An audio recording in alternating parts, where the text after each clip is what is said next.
Chemistry book 2 chapter number 2 हम लोग S block elements को डिस्कस कर रहे हैं। S block elements last lecture के अंदर हम लोगों ने पेक्यूलियर बिहेवियर डिस्कस किया था लिथियम का और बेरिलियम का, और हमने देखा था कि लिथियम और बेरिलियम जो है ये अपने बाकी ग्रुप के एलिमेंट से कैसे और क्यों मुख्तलिफ है। Peculiar behaviour of lithium and beryllium. ठीक है, आज के लेक्चर के अंदर हम लोग केमिकल प्रॉपर्टीज़ देखेंगे अल्कली मेटल्स की, chemical properties of alkali metals, यानी आपके पास जो ग्रुप 1A है हम उसकी केमिकल प्रॉपर्टीज़ डिस्कस करेंगे। ठीक है, और हम लोग एक दफ़ा मैं फिर रिपीट कर दूं कि हाइड्रोजन की डिस्कस नहीं कर रहे इसके अंदर, ऑल्दो वो ग्रुप 1A से बिलोंग करता है लेकिन अल्कली मेटल्स से बिलोंग नहीं करता। ठीक है, सबसे पहला जो पॉइंट है कि इनकी नॉर्मल जो प्रॉपर्टीज़ होती हैं अल्कली मेटल्स की, वो तो ये है कि इसकी जो लो आयनाइजेशन एनर्जी है। ठीक है, आपको पता है कि आप जब पीरियोडिक टेबल के अंदर लेफ़्ट से राइट पे आते हो तो क्या होता है कि आपका न्यूक्लियर चार्ज बढ़ता है, न्यूक्लियर चार्ज बढ़ता है एक्स्ट्रा प्रोटॉन की वजह से, जिसकी वजह से एटॉमिक साइज़ कम होता है और आपकी आयनाइजेशन एनर्जी जो है वो ज़्यादा हो जाती है। ठीक है, ज़्यादा फोर्स लगानी पड़ती है इलेक्ट्रॉन को रिमूव करने के लिए। इसका मतलब है कि अल्कली मेटल्स यानी ग्रुप 1A के अंदर सबसे कम फोर्स लगानी पड़ती है अगर आप बाकी ग्रुप्स के साथ कंपेयर करो तो। ठीक है, ग्रुप 1A जो है इसमें सबसे कम आयनाइजेशन एनर्जी होती है।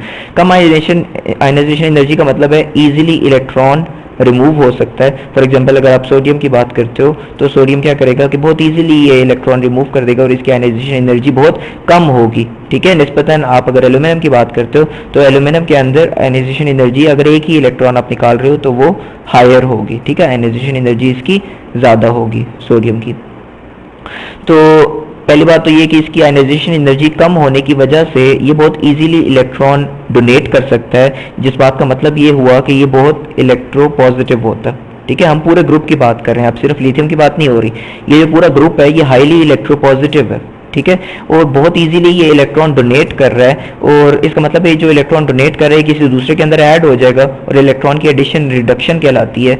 इसका मतलब है ये बहुत ही स्ट्रॉन्ग रिड्यूसिंग एजेंट्स होते हैं। ठीक है, इस पूरी बात को आप आपस में लिंक करो, इनकी आयनाइजेशन एनर्जी कम होती है, ये बहुत आराम से इलेक्ट्रॉन डोनेट करते हैं, ये बहुत इजीली खुद ऑक्सीडाइज हो जाते हैं और ये बहुत इजीली किसी दूसरे को रिड्यूस कर देते हैं इस एक्स्ट्रा इलेक्ट्रॉन को डोनेट करने की वजह से। ठीक है, तो ये बहुत ही स्ट्रॉन्ग रिड्यूसिंग एजेंट्स होते हैं, और चूंकि इनकी ये बहुत इजीली इलेक्ट्रॉन डोनेट कर देते हैं तो फौरन ये आइंस में कन्वर्ट हो जाते हैं। ठीक है, आप किसी भी ग्रुप 1A के एलिमेंट की बात करो तो इसी वजह से इनकी जो रिएक्टिविटी है ना वो बहुत ज़्यादा होती है। तो सबसे पहला हमने बेसिकली ये भी पॉइंट डिस्कस किया है कि जो इनकी रिएक्टिविटी है ना बाकी ग्रुप्स के निस्बत इस ग्रुप की काफ़ी ज़्यादा है। सेकंड हम लोग जो प्रॉपर्टी डिस्कस करेंगे वो ये कि इनकी जो ये सेकंड प्रॉपर्टी को बेहतर है मैं आपको इस फिगर से एक्सप्लेन कर दूं। आप देखो इसमें ग्रुप 1A का एक ही एलिमेंट आपको नजर आ रहा है सोडियम, बाकी ये 2A 3A 4A ये तो बाकियों के हैं। ठीक है, सोडियम की आप देखो first ionization energy 496 kilo joules per mole है, जबकि सेकंड आयनाइजेशन एनर्जी 4560 है। सोडियम के अंदर आपका एटॉमिक नंबर होता है 11, यानी फर्स्ट शेल के अंदर होते हैं आपके 2 इलेक्ट्रॉन्स, सेकेंड में आपके पास होते हैं 2 4 6 and 8 electrons, and then third shell में आपके पास होता है सिर्फ एक इलेक्ट्रॉन। ठीक है, अब अगर आप किसी तरीके से ऐसा करो कि एक इलेक्ट्रॉन रिमूव कर दो तो 496 किलो जूल्स एनर्जी प्रोवाइड करो, तो ये वाला जो इलेक्ट्रॉन है ना ये जो इलेक्ट्रॉन था ये यहाँ से रिमूव हो जाएगा, ये पूरा ऑर्बिट आपका यहाँ से निकल जाएगा। ठीक है, और इस पूरे ऑर्बिट के निकलने की वजह से अब होगा ये कि आपके पास पीछे अब अगर मजीद आपने कोई एक और इलेक्ट्रॉन निकालना है तो आपको बहुत ही ज़्यादा फोर्स लगानी पड़ेगी। ठीक है, इस इलेक्ट्रॉन को नॉक, तो सेकेंड आयनाइजेशन एनर्जी इनकी बहुत ही ज़्यादा होती है, देखो 10 टाइम्स ऑलमोस्ट ज़्यादा है। तो इस बात का मतलब ये हुआ कि ये जो अपने कंपाउंड्स के अंदर ऑक्सीडेशन स्टेट शो करते हैं, आप किसी भी अल्कली मेटल की बात करो तो वो सिर्फ +1 शो करते हैं। ठीक है, एंड जो बाकी हायर सेकेंड आयनाइजेशन एनर्जी की वजह से इनकी जो बाकी ऑक्सीडेशन स्टेट्स हैं वो नहीं होती, तो ओनली ऑक्सीडेशन स्टेट इज +1। ठीक है, थर्ड इसकी प्रॉपर्टी ये है, थर्ड प्रॉपर्टी भी थोड़ी सी सिस्टमेटिक है, आपने इसको और से समझना है। थर्ड प्रॉपर्टी इसकी ये है कि आप ग्रुप 1A की बात करो, साथ में आप अपने जहन में बाकी ग्रुप्स भी रखो, group 2A 3A 4A। Group 1A में आपका साइज बड़ा होता है या कम होता है? साइज आपका ज़्यादा होता है, यानी लार्ज साइज के एटम्स होते हैं। ठीक है, साइज ऑफ एटम्स। और दूसरा आपका चार्ज ज़्यादा होता है या कम होता है 1A का? कम होता है, लो चार्ज। आप लेफ्ट से राइट साइड पे आते हो तो एक्स्ट्रा इलेक्ट्रॉन डोनेट करने की टेंडेंसी बन जाती है। फॉर एग्जांपल कैल्शियम +2 भी शो करता है, ऑक्सीडेशन स्टेट्स यानी आपकी ज़्यादा होती जाती है, तो हाई चार्ज हो जाता है। अब अगर आप चार्ज टू साइज रेशियो निकालो, तो चूंकि आपका चार्ज कम है इनका और साइज इनका ज़्यादा है, तो बेसिकली जो आपका इस साइड पे चार्ज टू साइज रेशियो, जिसे हम चार्ज डेंसिटी कहते हैं, ये बहुत ही कम होगी, वेरी वेरी लो। ठीक है, वैसे तो आप जब लिथियम को डिस्कस कर रहे थे तो हमने कहा था कि लिथियम की जो चार्ज डेंसिटी है वो ज़्यादा होती है, बट अगर आप बाकी ग्रुप्स के साथ कंपेयर करो ना, ग्रुप 3A 4A के, यानी बाकी आप इस कॉलम्स के साथ कंपेयर करो, तो सबसे कम होती है इसकी। तो लो चार्ज डेंसिटी की वजह से होता ये है कि जो आपकी बॉन्ड्स की स्ट्रेंथ है ना, मेटेलिक बॉन्ड्स की स्ट्रेंथ जो होती है वो आपकी वीक होती है। मेटेलिक बॉन्ड स्ट्रेंथ आपकी वीक होती है। ठीक है, और मेटेलिक बॉन्ड स्ट्रेंथ आपकी वीक होने की वजह से जो इसके सॉल्ट्स बनते हैं ना, उसकी लो लेटिस एनर्जी होती है। ठीक है, आप पिछले 1-2 लेक्चर्स को अगर आप सुनो जिसके अंदर हम लिथियम बेरिलियम डिस्कस कर रहे थे, तो उसके अंदर भी हमने डायसोल्यूशन और लेटिस एनर्जीज को डिस्कस किया था, तो वहां से भी आपको समझ आ जाएगा लो लेटिस एनर्जी का मतलब फिर ये हुआ कि ये बहुत ईजिली सॉल्यूबल होंगे वाटर के अंदर, ईजिली सॉल्यूबल इन वाटर। ठीक है, तो लो चार्ज डेंसिटी की वजह से आपके पास लो लेटिस एनर्जी है, और लो लेटिस एनर्जी की वजह से आपकी हीट ऑफ हाइड्रेशन तो ज़्यादा होगी ना इनकी, तो इसकी निस्बत। ठीक है, तो होगा ये कि आपकी ये इजीली सोल्यूबल होते हैं। ठीक है, एक्सेप्ट फॉर लिथियम फ्लोराइड वगैरह जिसमें हाई चार्ज डेंसिटी होती है। ठीक है, उसमें नहीं होता, लेकिन जो बाकी है ना उनकी लो चार्ज डेंसिटी होती है लिथियम के अलावा जो आपके पास है, तो वो आपके पास इजीली वाटर के अंदर सोल्यूबल होते हैं। ठीक है, इसके जितने भी सॉल्ट्स हैं, फॉर एग्जांपल आप सोडियम क्लोराइड आपको पता है वाटर में सॉल्युबल है, आप रुबीडियम क्लोराइड ले लो, रुबीडियम आयोडाइड ले लो, आप पोटेशियम आयोडाइड ले लो, ये सारे वाटर के अंदर सॉल्युबल होते हैं। ठीक है, इसके बाद आपके पास फोर्थ प्रॉपर्टी आ गई है जो इस पूरे ग्रुप की हम लोग डिस्कस करने लगे हैं, वो इसकी सरफेस टार्निशिंग के बारे में, सरफेस टार्निशिंग बाय ऑक्साइड्स।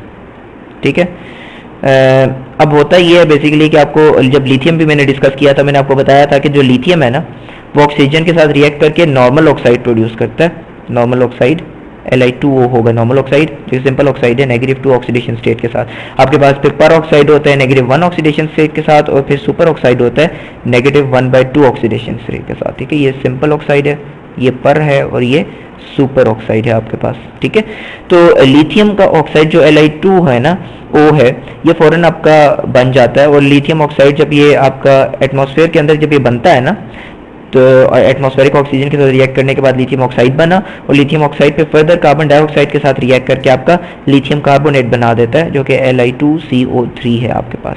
ठीक है, और ये फर्दर आपका ये अदर वे राउंड भी रिएक्शन आपका होता है, डिकम्पोज भी हो सकता है उस सेंस में। अगर आप लिथियम के अलावा कोई लो, तो वो बेसिकली मैंने आपको लास्ट टाइम भी बताया था कि वो बेसिकली डिपेंड करता है कि आपकी लिमिटेड सप्लाई या ये एक्सेस सप्लाई है। अगर तो आप लिमिटेड सप्लाई ऑफ ऑक्सीजन दो ना, तो फिर तो आपके पास नॉर्मल ऑक्साइड बनता है, यानी Na2O, जिसमें ऑक्सीजन का चार्ज -2 होता है। ठीक है, बट अदरवाइज अगर आप इसमें एक्सेस अमाउंट ऑफ ऑक्सीजन डाल दो, तो फिर आपके पास Na2O2 बन जाता है, जो कि एक पर ऑक्साइड है। ठीक है, इसके अलावा आपका जो पोटेशियम है, पोटेशियम का अगर आप ऑक्साइड बनाने की कोशिश करो तो पोटेशियम आपके पास सुपर ऑक्साइड शो करता है। ठीक है, super oxide, potassium super oxide का फॉर्मूला KO2 होता है, बिकॉज पोटेशियम यहाँ पे +1 ऑक्सीजन -1/2, तो ये हो जाएगा K1/2O, और अगर इन दोनों के चार्जेस को 2 से मल्टीप्लाई कर दो तो ये हो जाएगा KO2। ठीक है, तो ये आपके पास बन गया पोटेशियम सुपर ऑक्साइड, और पोटेशियम सिंपल ऑक्साइड का फॉर्मूला होगा K2O। ठीक है, तो ये KO2 और K2O में डिफरेंस है ऑक्सीडेशन स्टेट्स का ऑक्सीजन की। तो बेसिकली इन तीनों ऑक्साइड्स में डिफरेंस ये होता है कि जो आपका पर ऑक्साइड होता है ना, ये जो सिंपल ऑक्साइड है ये तो वाइट कलर में होता है। ठीक है, तो आपको जो फॉर एग्जांपल ये ऊपर लिथियम बन रहा था, ये भी वाइट कलर का सॉलिड फॉर्म में बनता है लिथियम ऑक्साइड जो होता है। ठीक है, जो आपके पास यहाँ पे पर ऑक्साइड बना है, ये पर ऑक्साइड जो होता है इसका कलर आपके पास पेल येलो होता है। पेल येलो का मतलब बहुत ही लाइट येलो, लाइट येलो, जिस कलर से मैं यहाँ पे लिख रहा हूँ। ठीक है, उस हिसाब से मुझे यहाँ पे वाइट कलर से लिखना चाहिए था, वाइट एंड वाइट। अब ठीक, और इसी तरीके से जो आपके पास सुपर ऑक्साइड्स होते हैं ना, सुपर ऑक्साइड्स आपके पास अमूमन होते हैं ऑरेंज कलर के। ठीक है, तो ये आपके पास ऑरेंज कलर के होते हैं। ठीक है, तो आपके पास ऑरेंज कलर के सुपर ऑक्साइड्स हो गए। तो ये आपके पास नॉर्मल थर्ड प्रॉपर्टी हो गई, जिसके अंदर आपने देखा कि ये ऑक्साइड्स बनाते हैं। अभी ऑक्साइड्स क्या करते हैं कि फॉर एग्जांपल आपके पास यूं पड़ा हुआ है कोई एक मेटल का पीस है, सोडियम का या पोटेशियम का, उसके साथ ना सर्फ जो एटमॉस्फेयर की ऑक्सीजन है वो रिएक्ट करती है और ऑक्साइड बना देती है, और उस ऑक्साइड की वजह से इसकी जो सरफेस है ना, इसके ऊपर एक कोटिंग आ जाती है, ये सरफेस टार्निश हो जाती है, मतलब आपकी सरफेस जो है वो ऑक्सीडेशन होने लगी है, क्रोजन भी इसको आप कह सकते हो, सरफेस के ऊपर क्रोजन होने लग गई है, ठीक है। वो क्रोजन या इसकी टार्निशिंग की आप डिटेल्स देख सकते हो चैप्टर नंबर 6 के अंदर, जिसके अंदर क्रोजन पूरा एक टॉपिक आप डिस्कस करेंगे। इसके बाद आपके पास जो नेक्स्ट प्रॉपर्टी है वो आपकी है reactivity with water, reaction with water, ठीक है। और ये हम बेसिकली फिफ्थ प्रॉपर्टी डिस्कस कर रहे हैं अल्कली मेटल्स की। अब जो अल्कली मेटल्स हैं ये वाटर के साथ फ़ौरन रिएक्ट कर जाते हैं। आपको लास्ट टाइम भी मैंने बताया था कि ये वाटर के साथ रिएक्ट करते हैं, और ये सोडियम जो है ये क्या करता है, सोडियम पहले चेंज होता है सोडियम आयन के अंदर और साथ में इलेक्ट्रॉन डोनेट करता है। वो जो इलेक्ट्रॉन है ये वाटर को अटैक करता है और उसको हाइड्रोक्सिल्स में कन्वर्ट कर देता है, और साथ में हाइड्रोजन गैस प्रोड्यूस करता है, और वो जो हाइड्रोक्सिल्स हैं वो फिर सोडियम के साथ रिएक्ट करते हैं और बेसिकली सोडियम हाइड्रोक्साइड बना देते हैं, और साथ में आपके पास ये हाइड्रोजन जो है ये रिलीज हो जाती है, ठीक है। तो ये जो रिएक्शन होता है ना ये आपका एक्सोथर्मिक रिएक्शन होता है, यानी इसके अंदर आपके पास एनर्जी जो है a lot of energy is released, exothermic reaction. तो एक्सोथर्मिक रिएक्शन होने की वजह से होता है ये है कि वो जो एनर्जी रिलीज हो रही है ना, वो जो इसी का ये जो हाइड्रोजन है इसको फर्दर इसको बर्न कर देती है, क्योंकि हाइड्रोजन जो है ये कंबस्टेबल होता है, तो बर्निंग की वजह से फर्दर ये आपका ऑटोमेटिकली एक तो रिएक्शन भी होता रहता है, दूसरा ये होता है कि आपका बहुत ही विगरस या स्ट्रॉन्ग रिएक्शन होता है, ठीक है। और आपके सरफेस के ऊपर इस हाइड्रोजन की बर्निंग की वजह से आग लग जाती है, ठीक है। तो ये बहुत ही खतरनाक रिएक्शन है अगर आप ये वैसे करो तो, ठीक है। आप जब टॉप टू बॉटम आते हो ना ग्रुप में, तो मैंने लास्ट टाइम भी आपको बताया था लास्ट लेक्चर के अंदर, तो आपका जो स्ट्रेंथ है ना इसकी कम होती जाती है, ठीक है। यानी सोडियम हाइड्रोक्साइड की लेटेस्ट एनर्जी आपके पास कम होती जाती है। सॉरी, अगर आप लिथियम हाइड्रोक्साइड की बात करो और उसके साथ आप कंपेयर करो सोडियम हाइड्रोक्साइड को, उसके साथ आप कंपेयर करो रुबिडियम हाइड्रोक्साइड को, आप मुझे ये बताओ कि लेटेस्ट एनर्जी किसकी सबसे ज़्यादा कम होगी। अब लेटेस्ट एनर्जी आपकी किस चीज़ पे डिपेंड करती है, चार्ज टू साइज रेशियो पे, ठीक है। लेटेस्ट एनर्जी कम होगी अगर आपका चार्ज टू साइज रेशियो कम होगा। अब देखो आपकी जो लिथियम है ना, इसकी चार्ज टू साइज रेशियो जो होता है ये ज़्यादा होता है बिकॉज इसका साइज कम है। आपका रुबिडियम का चार्ज टू साइज रेशियो जो होता है ये कम होता है, तो जब इसकी चार्ज टू साइज रेशियो कम है तो इसकी लेटेस्ट एनर्जी भी कम होगी। जब इसकी latest energy top to bottom आपके पास कम हो रही है, ठीक है, लेटेस्ट एनर्जी रिड्यूस हो रही है, हम हाइड्रोक्साइड्स की बात कर रहे हैं, ठीक है। तो लेटेस्ट एनर्जी जब कम है तो इसका मतलब है कि आपको कम एनर्जी लगेगी ये बॉन्ड बनाने में हाइड्रोक्साइड का, ठीक है, और कम एनर्जी लगेगी और बाकी एनर्जी रिलीज हो जाएगी। तो उतनी ही ज्यादा एनर्जी रिलीज होगी जितना आप नीचे का कोई एलिमेंट उठा के उसका रिएक्शन कराओ वाटर के साथ, ठीक है, तो वो ज्यादा विगरस रिएक्शन होगा। आप अगर लिथियम की बात करो तो मैंने लास्ट टाइम आपको बताया था कि लिथियम का जो रिएक्शन होता है ना, लिथियम का वाटर के साथ जो रिएक्शन होता है वो कंपेरेटिवली थोड़ा स्लो होता है, ठीक है, बिकॉज उसमें लिथियम की चार्ज डेंसिटी ज्यादा है और आपके पास हाई कंपेरेटिवली लेटेस्ट एनर्जी है, ठीक है। तो इसके अलावा आपके पास जो रिएक्शन होता है वाटर के साथ, अगर आप पोटेशियम लो या आप रुबिडियम लो या सीजियम लो, ये सबसे नीचे के 3 एलिमेंट्स हैं, ये इतना स्ट्रॉन्ग रिएक्शन करते हैं कि अगर आप -100 डिग्री सेल्सियस पे वाटर को ले जाओ, यानी आप आइस के साथ रिएक्शन कराओ तो भी ये रिएक्शन ऑटोमेटिकली हो जाता है, ठीक है। तो ये बहुत ही स्ट्रॉन्ग और विगरस रिएक्शन हो गया, ठीक है। ये आपका फिफ्थ रिएक्शन था, फिफ्थ प्रॉपर्टी थी जो अल्कली मेटल्स की ऑलमोस्ट कॉमन थी आपस में। सिक्स्थ प्रॉपर्टी आपके पास जो है इनकी हाइड्राइड फॉर्मेशन है, हाइड्राइड फॉर्मेशन। हाइड्राइड फॉर्मेशन से पहले मैं आपको रेफर करूंगा कि आप चैप्टर नंबर 1 के लास्ट लेक्चर्स के अंदर हम लोगों ने हाइड्राइड्स का एक लेक्चर डिस्कस किया था पूरा, उसमें मैं आपको रेफर करूंगा, आप पहले वो सुन लो। हाइड्राइड्स जो होते हैं ना, हाइड्राइड्स की जो बॉन्ड स्ट्रेंथ होती है हाइड्राइड्स की, वो किस चीज़ पे डिपेंड करती है, वो इलेक्ट्रोनेगेटिविटी डिफरेंस के ऊपर डिपेंड करती है। और हाइड्रोजन की जो इलेक्ट्रोनेगेटिविटी है वो कितनी होती है, वो होती है, एक मिनट में आपको देख के बताता हूँ, ये 2.1 होती है। तो 2.1 इसकी इलेक्ट्रोनेगेटिविटी हो गई। और जो आपके अल्कली मेटल्स हैं, अल्कली मेटल्स, ये सब के सब जो हैं इनकी आपके पास इलेक्ट्रोनेगेटिविटीज कम होती हैं या ज़्यादा होती हैं, इनकी आपके पास लो आयनाइजेशन इलेक्ट्रोनेगेटिविटीज़ होती हैं, इलेक्ट्रोनेगेटिविटीज़, ठीक है। तो इलेक्ट्रोनेगेटिविटीज़ अल्कली मेटल्स की कम होती हैं, हाइड्रोजन की तो फिक्स्ड है 2.1 है। इसका मतलब है जब इनका आपस में डिफरेंस होता है वो थोड़ा ज़्यादा होता है, और उस ज़्यादा डिफरेंस की वजह से जो इसके हाइड्राइड्स बनते हैं उनकी आयनिक बॉन्ड नेचर होती है, आयनिक बॉन्ड नेचर, ठीक है। अगर आप ग्रुप 1A की बात नहीं करते, अगर आप ग्रुप 2A की लिट से बात करते हो, ग्रुप 2A की, तो 2A में ये होता है कि आपके जो टॉप के हैं ना, आपका बेरिलियम, और बेरिलियम से नीचे आपके पास क्या होता है, आपके पास बेरिलियम से नीचे होता है कैल्शियम, सोडियम के बाद क्या होता है, मैग्नीशियम, सॉरी, मैग्नीशियम से नीचे पर आपके पास कैल्शियम। ये जो ग्रुप 2A है ना, इसमें जो टॉप के दो हैं ना, ये आपके कोवलेंट बॉन्ड्स बना देते हैं। इसकी वजह ये होती है, और बाकी नीचे वाले सारे आयनिक ही बनाते हैं।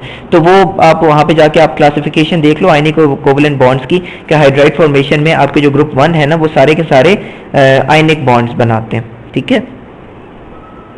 इनका जो जनरल रिएक्शन होता है वो भी मैं आपको बता देता हूँ ग्रुप 1 का। ग्रुप 1 के जितने भी एलिमेंट्स होते हैं, फॉर एग्जांपल आप सोडियम की बात करते हो, उसको अगर आप लेट से हाइड्रोजन में डिसॉल्व करोगे तो ये बेसिकली क्या बनाएगा, NaH, ठीक है, सोडियम +1 और हाइड्राइड -1, ठीक है। तो ये सोडियम हाइड्राइड बन गया। इसी तरह आपके पास पोटेशियम हाइड्राइड बनेगा, आपके पास सीजियम हाइड्राइड बनेगा, ऐसे हाइड्राइड्स बनते हैं आपके पास, ठीक है। ये जो हाइड्राइड्स है ना, ये स्ट्रॉन्ग रिड्यूसिंग एजेंट्स होते हैं, रिड्यूसिंग एजेंट्स। क्यों? बिकॉज आपके पास जो हाइड्राइड्स होते हैं उसके पास ये हाइड्रोजन होता है विद -1 चार्ज, और इस हाइड्रोजन की कोशिश होगी कि ये हाइड्रोजन जो है ये क्या करे कि एक इलेक्ट्रॉन डोनेट कर दे, बिकॉज हाइड्रोजन -1 का मतलब है इसने एक एक्स्ट्रा इलेक्ट्रॉन लिया हुआ है, ये इलेक्ट्रॉन डोनेट कर दे और वापस हाइड्रोजन की फॉर्म में कन्वर्ट हो जाए विद एन इलेक्ट्रॉन, ठीक है। तो ये इस तरह बन जाता है, और ये जो इलेक्ट्रॉन होता है ये डोनेट कर देता है और किसी दूसरे को ये रिड्यूस कर देते हैं। फॉर एग्जांपल ये वाला इलेक्ट्रॉन वाटर के साथ रिएक्ट करेगा और ये आपका क्या बना देगा, हाइड्रोक्साइड प्रोड्यूस कर देगा और साथ में हाइड्रोजन गैस रिलीज कर देगा, ठीक है।